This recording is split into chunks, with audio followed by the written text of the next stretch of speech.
আমার রাসূল বলে তিনটা জিনিস আমি রাসূল কখনো পছন্দ করতাম না, তিনটা খাবার আমি রাসূল ডিসলাইক করতাম, তিনটা খাবার আমি রাসূল খেতাম না। নবী কি? নবী আপনি যেটা খান না এটা আমরাও খাবো না, আপনাকে জান্নাতের চেয়ে বড্ড বেশি ভালোবাসি। নবী আমার বলে আমি এক নম্বর যে খাবার খাই না এটা হচ্ছে প্রচন্ড গরম খাবার, যে খাবার থেকে ধোঁয়া ওড়ে, গরুর গোশত, খাসির গোশত, হাঁসের গোশত আপনাদের সামনে গরম করে আনার পরে দেখবেন ধোঁয়া এইভাবে ওড়ে। নবী আমার বলে তোমার আঙ্গুল লাগালে গরম খাবাতে তোমার চামড়া পুড়ে যাওয়ার সম্ভাবনা, এরম গরম খাবারটা তোমরা খাবে না, তোমাদের লিভার ফুটো হয়ে ক্যান্সার হতে পারে। কারণ নবী আমার সমস্ত ডাক্তারদের মহাগুরু। একটু জবান খুলে বলে সুবহানাল্লাহ। নবী আমার বলে দুই নম্বরে আমি রাসূল যে খাবারটা অপছন্দ করতাম, ডিসলাইক করতাম, আমি পছন্দ করতাম না। নবী কি খাবার? নবী আমার বলে সেই খাবারটা হচ্ছে বাসি খাবার। মনে করেন 2 কেজি খাসির গোশত রান্না করেছেন, 1 কেজি দুপুরে খেয়েছেন, আর 1 কেজি মেয়ে আসবে, মেয়ের জামাই আসবে, বড় ভাই আসবে, আপনি বক্সের ভিতরে ট্যাপ কস্টিপ মেরে দিয়ে আপনি ডিপ ফ্রিজের ভিতরে ঢুকায় রাখলেন, 1 মাস পরে আপনি খাবারটা নামিয়েছেন। বিজ্ঞান বলে কোনো খাবার যখন রান্না হয়ে যায় 12 ঘন্টা পরে ওটার গুণগত মান থাকে না, ক্যালসিয়াম থাকে না, প্রোটিন থাকে না, আমিষ থাকে না। 12 ঘন্টা পরে খাবা শুধু তুমি ছোবাটা ছাবাবা, জুলগুলা খাবা, ভিতরে এনার্জি পাবে না। কারণ আমার নবী হচ্ছেন আর রহমান, আল্লামাল কোরআন, সমস্ত বৈজ্ঞানিকদের মহাগুরু হচ্ছে মদিনাওয়ালা। একটু জবান খুলে বলে সুবহানাল্লাহ। নবী আমার বলে আমার 3 নম্বর ডিসলাইক, অপছন্দনীয় খানা। নবী কি?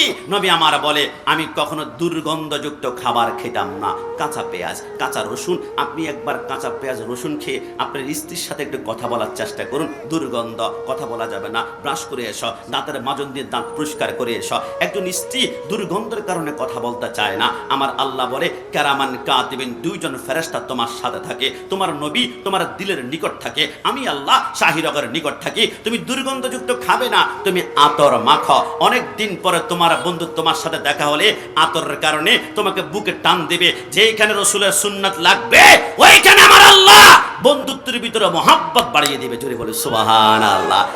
রসুলের হাজারো সুন্নাত আছে, কিন্তু আজকে পাড্ডা দরবার শরীফে বলে দিয়ে যায় আল্লাহর মাত্র 2টা সুন্নাত। সুন্নাত মানে আল্লাহ যা আমল করেন, আমাদেরকে আমল করার নির্দেশ করেছেন। আল্লাহ আমল করেন মানে আল্লাহ যা পালন করেন, আল্লাহ যা কাজ করেন। আমার আল্লাহ বলে আমার 2টা সুন্নাত, আমি 2টা বিষয়ের উপর আমল করি। আল্লাহ কি সুন্নাত একটু বলুন না। আমার আল্লাহ বলে 1 নম্বর আমার সুন্নাত যেটার উপর আমি আমল করি, সাল্লু আলাইহি ওয়াসাল্লিমু তাসলিমা, আমি আমার বন্ধুর উপর দুরূদ শরীফ পড়ি, তোমরা আমার বন্ধুর উপরে দুরূদ ও সালাম প্রেরণ করো। একটু জবান খুলে বলি সুবহানাল্লাহ। আহমদুল্লাহ সাহেব, আপনি যে বললেন রাসূলের শানে দাঁড়ালে আপনি আল্লাহর শানে দাঁড়াতে হবে সুপারি গাছের উপরে, আমি বললাম আমার আল্লাহ রাসূলের শান যেখানে নিয়েছে আমি 1 কোটি বার চেষ্টা করলেও সেইখানে নিতে পারবো না। বলে বুঝি নাই। আমি বললাম তাহলে আমার সাথে কল্পনা করো, কুল্লু মান আলাইহা ফান ওয়া ইয়াবকা ওয়াজহু রাব্বিকা যুল জালালি ওয়াল ইকরাম। কিয়ামতের ময়দান যখন স্টার্ট হবে, ইসরাফিল বলে আমি প্রথম সিংহায় ফুৎকার দিলে ইদাস সামাউ ফাতারাত ওয়া ইদাল কাওয়াকিবু তাসারাত ওয়া ইদাল বিহারু ফুজ্জিরাত, রাঙ্গামাটি, খাগড়াছড়ি, বান্দরবন, এভারেস্টের পাহাড়গুলা সেদিন তুলার মতো উঠতে শুরু করবে। সাগরের নিচ থেকে পানি বের হবে না, শুধু আগুনের লাভা বের হবে। 12 সূর্যের তাপ মাথার উপর পড়বে, মাথার মগজগুলা বাতের মারের মতো টকবক টকবক করতে শুরু করবে, জিহ্বাটা নামি পর্যন্ত বের হয়ে যাবে। ওই কিয়ামতের ময়দানে আসমানের তারকাগুলা অ্যাটম বোমার মতো জমিনে পড়বে। জমিনটা লোহা নয়, জমিনটা তামা হবে। তামা হলে লাভ কি? তামার এক পাশ গরম হলে গোটা তামা গরম হয়ে যাবে। গুনাহগার বান্দা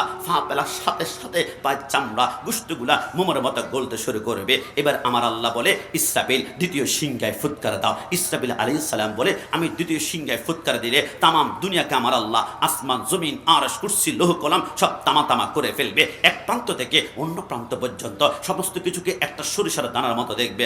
আমার আল্লাহ বলবে আজরাইল আর কে রে আছে? আজরাইল বলে আল্লাহ সব তামা তামা, মানুষ নাই, জিন নাই, ইনসান নাই, মাটি নাই, আসমান নাই, কিচ্ছু নাই। আমার আল্লাহ বলে কিচ্ছু নাই, আরেকবার শেষবারের মতো দেখো। আজরাইল বলে আল্লাহ নাই।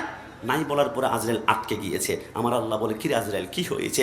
আল্লাহ আছে, আপনি আছেন আর আমি আজরাইল বেঁচে আছি। আমার আল্লাহ বলবে, কিরে আজরাইল, কেউ যেহেতু নাই তাহলে তুমিও থাকতে পারবে না। মুথিয়া আজরাইল, মা থেকে সন্তান নিয়েছ, সন্তান থেকে মা নিয়েছ, স্বামী থেকে স্ত্রী নিয়েছ, স্ত্রী থেকে স্বামী নিয়েছ। এই মুহূর্তে নিজের রুটা তোমাকে নিজেই কবজ করতে হবে। আজরাইল যখন নিজের রুটা নিজে ধরে টান দিবে, জমিনটা থরথর করে কাঁপতে শুরু করবে। আমার আল্লাহ বলবে, কিরে আজরাইল কি হয়েছে? আল্লাহ, মৌতের কষ্ট যে এত, যদি আজ জানতাম মানুষের রূপ কবজ করার দায়িত্ব নিতাম না গো আল্লাহ, নিতাম না গো আল্লাহ। আমার আল্লাহ বলবে, কেমন রে? ওগো আল্লাহ, একটা জ্যান্ত ছাগলকে দুইটা পা উপরের দিকে বেঁধে যদি চামড়াটা টেনে টেনে ছিঁড়ে ফেলা হয় যেমন কষ্ট হবে, তার থেকে 700 গুণ বেশি কষ্ট হচ্ছে সাকরাতে মাউতের কষ্ট। আজরাইল মৃত্যুবরণ করবে। এখন শুধু ইল্লাল্লাহ, শুধু ইল্লাল্লাহ, শুধু ইল্লাল্লাহ। আল্লাহ দ্বিতীয় সিংহে ফুৎকার দিলে কেউ নাই? আমার আল্লাহ বলে নাই। আল্লাহ, কেউ যদি না থাকে তাহলে আপনার জিকির কি এখন বন্ধ? আমার আল্লাহ বলে, হ্যাঁ, কেউ যদি নাই আমার জিকির তো অটোমেটিকলি বন্ধ হয়ে যাবে। আল্লাহ, আপনার জিকির বন্ধ হয়েছে তাতে আমাদের কোনো দুঃখ নাই, কারণ নিজের জিকির আপনি নিজে বন্ধ করেছেন। আপনার বিরুদ্ধে কথা বললে আমরা সহ্য করতে পারবো না, কিন্তু আল্লাহ আপনি জিকির তো আপনি বন্ধ করেছেন। আল্লাহ একটু জানতে মন চায়, আপনি তো আপনার জিকির বন্ধ করেছেন নিজে নিজে, কিন্তু আপনার বন্ধুর ব্যাপারে যে আপনি বলেছেন ওয়ারাফা'না লাকা যিকরাক, রাসূলের শান নাকি কখনো বন্ধ করা যাবে না। তো আল্লাহ, আপনি জিকির যেহেতু বন্ধ, আপনার বন্ধু জিকির মনে বন্ধ।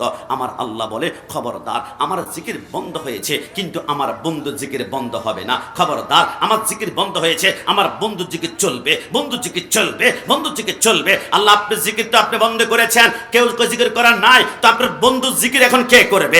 আসমান নাই, জমিন নাই, আরশ নাই, লৌহ নাই, কলম নাই, নাই নাই, কিচ্ছু নাই। আমার আল্লাহ বলে, আমি না বলেছিলাম সাল্লু আলাইহি ওয়া সাল্লিমু তাসলিমা? আমার বন্ধু জিকির করার জন্য কেউ না থাকলো আমি আল্লাহ ওই মুহূর্তে বন্ধুর উপরে নিজেই দুরূদ শরীফ প্রেরণ করব। চিৎকার মেরে বলি সুবহান। তাকবীর, নারে রিসালাত, ইয়া রাসূলুল্লাহ, নূর নবী যেখানে আমরা আছি সেখানে। এই যুবক, কষ্ট নিবা না। একটা কিশোরগঞ্জের একটা ছেলে যদি একটা মেয়ের সাথে প্রেম করে, ছেলের মাথায় অসংখ্য বদনাম নিতে হয়। তুমি এটা বুঝো যে একজন নারীর সাথে প্রেম করলে মাথায় কলঙ্ক নিতে হয়। আজকে থেকে এটাও লিখে রাখো, মদিনাওয়ালা নবীর সাথে প্রেম করতে হলো মাথায় বদনাম নিতে হবে। বিদাতি বিদাতি বিদাতি। নবীর সাথে প্রেম করলে বদনাম নিতে হবে মাজার পূজারি, মাজার পূজারি, মাজার পূজারি। নবীর সাথে প্রেম করলে বদনাম নিতে হবে বিরিয়ানি খোর, তাবারক খোর, জিলাপি খোর। কিন্তু আমরা ভয় পাই না। আমার নবীর সাথে প্রেমের কানেকশন লাগিয়েছেন মুফতি গিয়াসউদ্দিন তাহেরি সাহেব। গত বছর তিনার বিরুদ্ধে মামলা করা হয়েছিল। আমি বললাম, ভাই আপনার বিরুদ্ধে মামলা কেন হলো? আমার ভাইজান আমাকে বলে, কাশিমি, আমি কেন সোহরাওয়ার্দী উদ্যানের ডান হাত তুলে ইয়া রাসূলুল্লাহ বলেছিলাম বাতিলের পাজামা গরম হয়ে গিয়েছে, বাতিলের ঘরে দাও দাও করে আগুন জ্বেলে দিয়েছে। আমি বললাম, ভাই কষ্ট নিবেন না, দুনিয়ার কোন নেতা নেত্রীর বিরুদ্ধে মামলা হলে তাদেরকে শেল্টার দেবে র‍্যাব, পুলিশ, আর্মি, মিডিয়া, কিন্তু সুন্নিদের বিরুদ্ধে মামলা হলে আমাদের উকিল হবে মদিনাওয়ালা। ডান হাত তুলে বলে ঠিক কিনা? যুবক, কষ্ট নিও না। অনেকে তোমাদেরকে বলবে বেদাতি, তোমাদের প্যান্ডেলে মানুষ 50,000, আমাদের প্যান্ডেলে 10 লাখ। আমরা বলি তোমাদের 50,000, আমাদের 5 লাখ দরকার নাই, কারণ আমাদের থেকে প্যান্ডেল বড় হতে পারে। তোমাদের প্যান্ডেলে একবারও ইয়া রাসূলুল্লাহর আওয়াজ শোনা যায় না, আওয়াজ শোনা যায় না, শুধু লিল্লাহে তাকবীর, লিল্লাহে তাকবীর, লিল্লাহে তাকবীর। আমি দায়িত্ব নিয়ে বলছি, মাইকের আওয়াজ যারা বাইরে থেকে শুনতে পাচ্ছ, অনেকে হয়তো প্যান্ডেলে আসো নাই, আমাদেরকে বিদাতি বলে, মাজার পূজারি বলে, বাইরে থেকে রেকর্ড করার চেষ্টা করছো। অনলাইন মিডিয়া, প্রিন্ট মিডিয়া, বিদেশ থেকে যারা দেখতে পাচ্ছ, আমি দায়িত্ব নিয়ে বললাম যে এই প্যান্ডেলে ইয়া রাসূলুল্লাহ স্লোগান নাই, ওই প্যান্ডেলে আমার নবীও নাই। কথা বলা ঠিক কিনা? যেই প্যান্ডেলে ইয়া রাসূলুল্লাহ স্লোগান নাই, ওই প্যান্ডেলে আমার নবী নাই। যেই প্যান্ডেলে রহমাতুল্লিল নবী থাকবে না, ওই প্যান্ডেলে রহমাতুল্লিল আলামিনের রহমত থাকবে না। যেই প্যান্ডেলে রহমত থাকবে না, ওই প্যান্ডেলের যুবকের মাথায় টুপি থাকবে, মুখে দাড়ি থাকবে, গায়ে পাজামা থাকবে, নামাজও পড়বে। নামাজ শেষ করে টঙ্গীর ইস্তেমায় গিয়ে দুইজনকে মার্ডার করতে বুক কাঁপবে না, কারণ এদের হৃদয় থেকে রাহমাতুল্লিল আলামিনকে সরায় ফেলা হয়েছে, রহমত সরায় ফেলা হয়েছে। রহমত যখন চলে যায় তখন তাদের হৃদয়গুলা নেকড়ে বাঘের তাদের চাইতে হিংস্র হয়ে যায়। এরা নামাজ পড়বে, নামাজ শেষ করে যাদের অন্তরে ইয়া রাসূলুল্লাহ স্লোগান নাই, খোদার কসম এরা নামাজ শেষ করে বাইতুল মুকাররমের ভিতরে দুই গ্রুপে জুতা নিক্ষেপ করে মসজিদকে অপবিত্র বানাবে। এদের হৃদয় কাঁদবে না, কারণ এদের হৃদয় থেকে নবীকে সরায় ফেলা হয়েছে। রাত 3টা বাজে প্রোগ্রাম শেষ করে শাপলা চত্বরে যখন টুকটুক করে হাঁটে আসছিলাম, হঠাৎ করে একজন যুবককে দেখলাম হাতের মধ্যে মদের বোতল নিয়ে মদ পাগলামি করছে আর পাগলামি করছে। আমি বললাম, যুবক তুমি মদ পান করে মাতলামি করছে কেন? হুজুর, একটা মেয়ের সাথে আমার প্রেমের সম্পর্ক ছিল, ব্রেকআপ করেছে, ধোঁকাবাজি করেছে, প্রতারণা করেছে, টেলিভিশনের পর্দায় দেখেছি কেউ যখন কাউকে ধোঁকা দেয় তখন তার মদের বোতল নিয়ে মদ পান করে মাতলামি করলে কিছুটা প্রশান্তি নাকি লাগে। আমি বললাম, যুবক কষ্ট নিবা না, তুমিও প্রেম করছো, আমি গোলাম রাব্বানি কাশিমিও প্রেম করছি। হুজুর আপনি প্রেম করছেন? আমি বললাম, হ্যাঁ, তোমার প্রেম তোমাকে অশান্তির সাগর ডুবিয়ে মারছে, আর আমার প্রেম রহমতের ধোলা দিয়ে আমার শান্তির সাগরে ভাসিয়ে রেখেছে। বলে, হুজুর বুঝলাম না। আমি বললাম, তোমার প্রেম তোমাকে ধোঁকা দিয়েছে, কিন্তু আমি যার সাথে প্রেম করি 1,000,000% গ্যারান্টি দিয়ে বলতে পারবো তিনি আমাকে জীবনে ধোঁকা দিবেন না, প্রতারণা করবেন না। আমি যার সাথে প্রেম করি, আমার মা আমাকে ছাড়তে পারে, তিনি আমাকে ছাড়বে না, আমার বাবা ছাড়তে পারে, তিনি আমাকে ছাড়বে না, আমার স্ত্রী সন্তান ছাড়তে পারে, তিনি আমাকে ছাড়বে না। যুবক, আমি যার সাথে প্রেম করি খোদার কসম আমার ডানে মাটি, আমার বামে মাটি, আমার উপরে মাটি, আমার নিচে মাটি, সামনে লাইট নাই, কোনো ফ্যান, কিচ্ছু থাকবে না। অন্ধকার কবরে আমার মা, আমার বাবা, আমার আপনজনরা, আমার ব্যাংক ব্যালেন্স, আমার বাড়ি গাড়ি যারা পরিমাণ ভাগ দিবে না, আমাকে কবর রেখে সবাই চলে যাবে। যুবক, জানো তুমি ওই অন্ধকার কবরে যেখানে মা বাবা স্ত্রী সন্তান কেউ থাকবে না, ওই কবরে আমার ভালোবাসার মানুষ আমাকে তখনও ছাড়বে না। হুজুর কে? আমি বললাম, অন্য কেউ নয়, লাকাদ কানা লাকুম ফি রাসূলিল্লাহি উসওয়াতুন হাসানা। ইনি হচ্ছেন মদিনা ওয়ালা। ডান হাত তুলে বলো ঠিক কি না?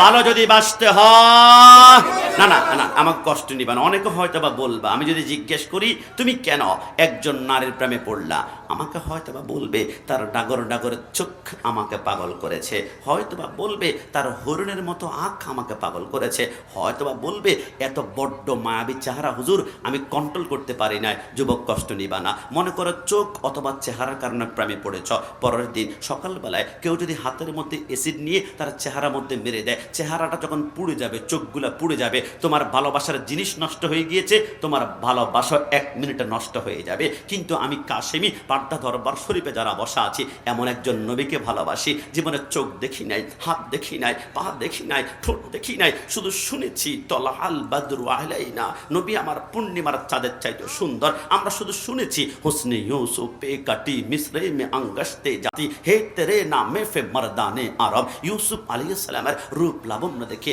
মিশর রমণীরা হাতের আঙ্গুল কাটতে কাটতে কবজি কেটেছে, কবজি কাটতে কাটতে কোনই পর্যন্ত কেটেছে। মা আয়েশা সিদ্দিকা বলে, ওই মুহূর্তে মিশর রমণীরা যদি আমার নবীকে একটা নজর দেখতো, এদের কলিজা টুকরা টুকরা করে ফেলতো, যারা পরিমাণ কষ্ট হতো না। এ যুবক, আমি কোন নবীর কথা বলছি? পৃথিবীতে এমন একজন সুপারস্টার দেখাতে পারবে যে মৃত্যুবরণ করার 5 বছর পরে সুপারস্টারের বিরুদ্ধে গালি দিয়েছে, তারা ভক্ত এসে বলল আজকে আমি আন্দোলন করব, বিক্ষোভ করব? এমন কোন সুপারস্টার পৃথিবীতে জন্মই হয় নাই। কিন্তু আমার নবী এমন একজন সুপারস্টার, 1450 বছর আগে পর্দা গমন করেছে।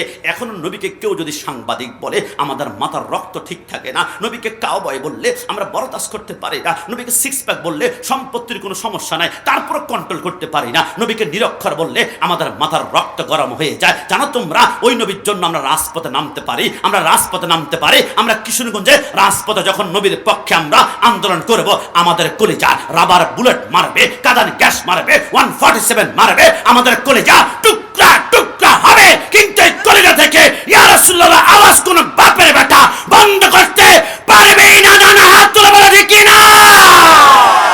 ভালো যদি বাঁচতে হয়, এই ওনাকে এদিকে আসেন, ওনাকে 1 মিনিট এদিকে আসেন একটু। ইয়া রাসূলুল্লাহ স্লোগান দিচ্ছেন, এদিকে এদিকে আসেন, এদিকে আসেন। আমি তাকে টাকা দিতে চাচ্ছি একটি কারণে, আজকে থেকে মনে রাখবেন, ইয়া রাসূলুল্লাহ স্লোগান যারা দেয়, খোদার কসম এরা দেয় না, মদিনাওয়ালাদের জবান দিয়ে বের করায়। জোরে বলে সুবহানাল্লাহ। আজকে যিনি দিয়েছে, এখানে হাজার যুবক আছে, আমি তাকে বলবো আগামীকাল কিশোরগঞ্জ মত চত্বরে গিয়ে তুমি দাঁড়াও তো একটা বার, ইয়া রাসূলুল্লাহ নয় আমার ভাই তোমার ভাই বলো, হাত পা কাঁপবে, হুজুর পারবো না। কিরে পান্তা দরবার শরীফে এত হাজার লক্ষ মানুষের সামনে স্লোগান দিয়েছ, ভয় পাও নাই, এখানে কেন তুমি ভয় পাচ্ছ? হুজুর ওইটা তো দিয়েছি দুনিয়ার কোনো আশায় নয়, মদিনাওয়ালাকে রাজি করার জন্য। খোদা কি কসম, যেইখানে শুনবেন ইয়া রাসূলুল্লাহর আওয়াজ এরা দেয় না, মদিনাওয়ালা দেওয়ায় আজকের প্যান্ডেলের ভিতরে যারা বসেছে ছোট্ট ছোট্ট বাচ্চা 8 বছর 9 বছর 10 বছর, এরা আসে নাই, মদিনাওয়ালাদেরকে পাঠিয়েছে। খোদার কসম, ছোট্ট বাচ্চা যারা আজকে প্যান্ডেলে বসা আছে এরা জীবনে কোনোদিন জঙ্গি হবে না, এরা হবে জান্নাতে মদিনাওয়ালার সঙ্গী। ডান হাত তুলে বলে দেখি না।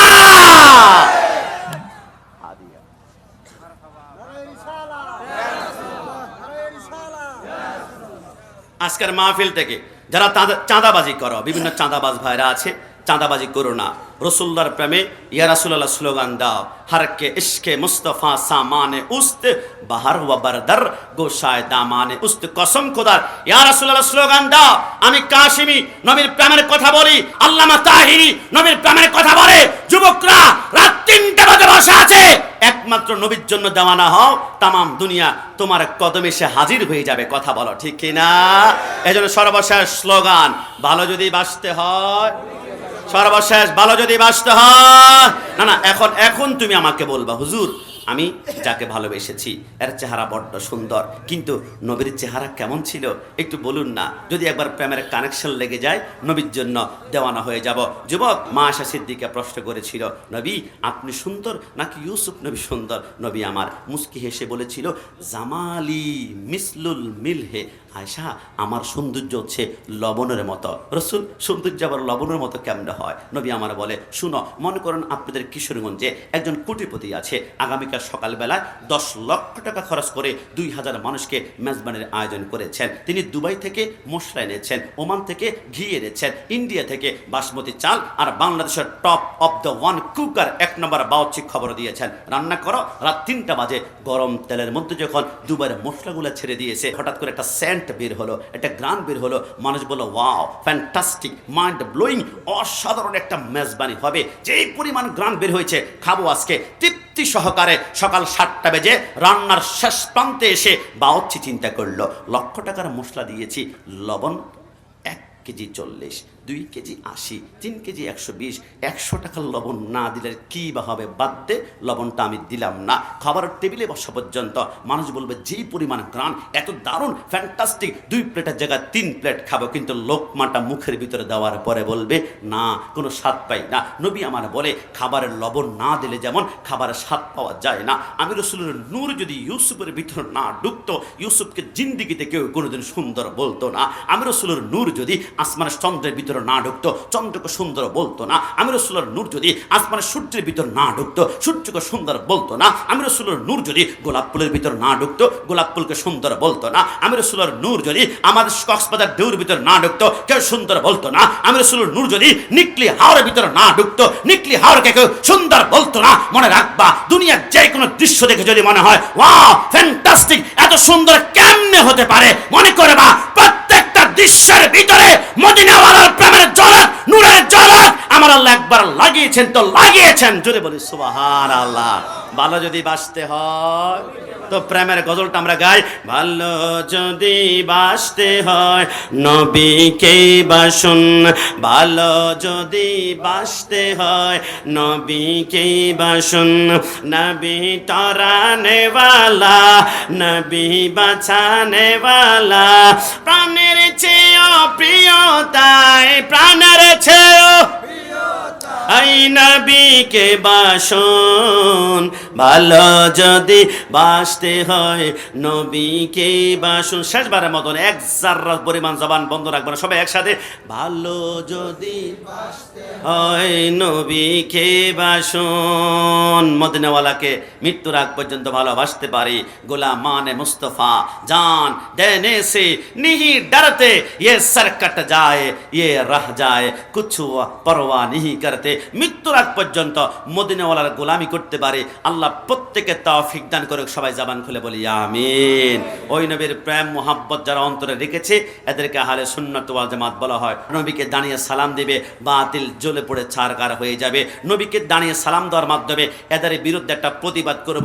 2 মিনিটে নবীকে একটা সালাম দিয়ে প্রতিবাদী সালাম হবে। কিশোরগঞ্জে, করিমগঞ্জে বাধা দেওয়া হয়েছিল। আমরা বলেছি সেই করিমগঞ্জের প্রতিবাদের বিরুদ্ধে নয়, নয়, নয়, নবীকে সালাম দেওয়ার মাধ্যমে এদের গায়ে দাও দাও করে আমরা এখন আগুন জ্বালাবো। প্রতিবাদের মাধ্যমে রাসূলের প্রেমের একটা সালাম দিব। ইয়া নবী সালাম, ইয়া রাসূল সালাম আলাইকা, ইয়া হাবিব সালাম আলাইকা, সালাওয়াত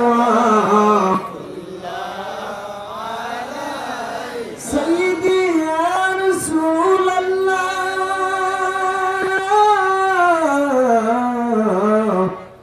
ইয়া হাবিবাল্লাহ। আপনি যে নূরে খুদা, আপনার নূরে তামাম জাহান পয়দা। আপনি যে কাবারি কাবা, নবী আপনি যে কাবারি কাবা, সুন্নিদের মনের দেওয়ানা, ইয়া নবী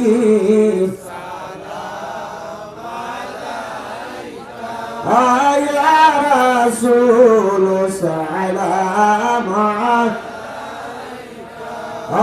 ইয়া হাবিব সালাম আলাইকা, সালাওয়াত আল্লাহুম্মা সাল্লি ওয়া সাল্লিম ওয়া বারিক। সবাই হ্যালো, সবাই জবান খুলে বলি আলহামদুলিল্লাহ। নবীকে সালাম দিয়েছি, এতে খুশি নাকি বেজার? আপনারা কি আমার সালামে কষ্ট পেয়েছে? কেরে কিয়াম তো করে শেষে আজকে মধ্যখান দিয়ে কিয়াম করেছে, এটা একটা প্রতিবাদ হয়ে গেল। কিশোরগঞ্জের জমিনে 5 জনকে কিয়াম বন্ধ করেছ, 50,000 মানুষ পাড্ডাতে আজকে নবীকে সালাম দিয়েছে। কিয়ামত যত বাধা দিবা দিন দিন বাড়বে। হকের আগুনে ফু দিলে আগুন নেবে না, আগুনের দাও দাও করে বাড়ে। কথা বলো ঠিক কি না? তা আসুন, সর্বশেষ কথা না বাড়িয়ে, আমার দুঃখ লাগলো এই আপনাদের মাঝে হয়তোবা নারায়ে তাকবীর, নারায়ে রিসালাত, নারায়ে গাউসিয়া, তাকবীর দেন, তাকবীর দেন, তাকবীর দেন, তাকবীর দেন।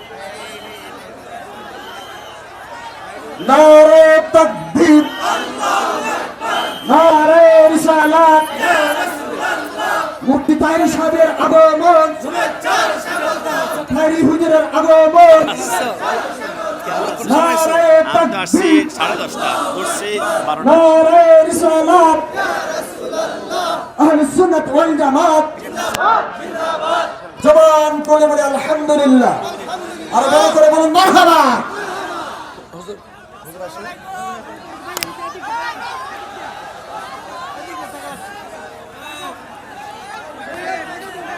সবাই এই পাশে যারা আছেন একটু বসবেন, কেমন? সবাই জবান খুলে বলি মারহাবা। এই আল্লামা তাহেরি সাহেবকে যদি ভালোবেসেই থাকেন সবাই জবান খুলে বলতে হবে মারহাবা।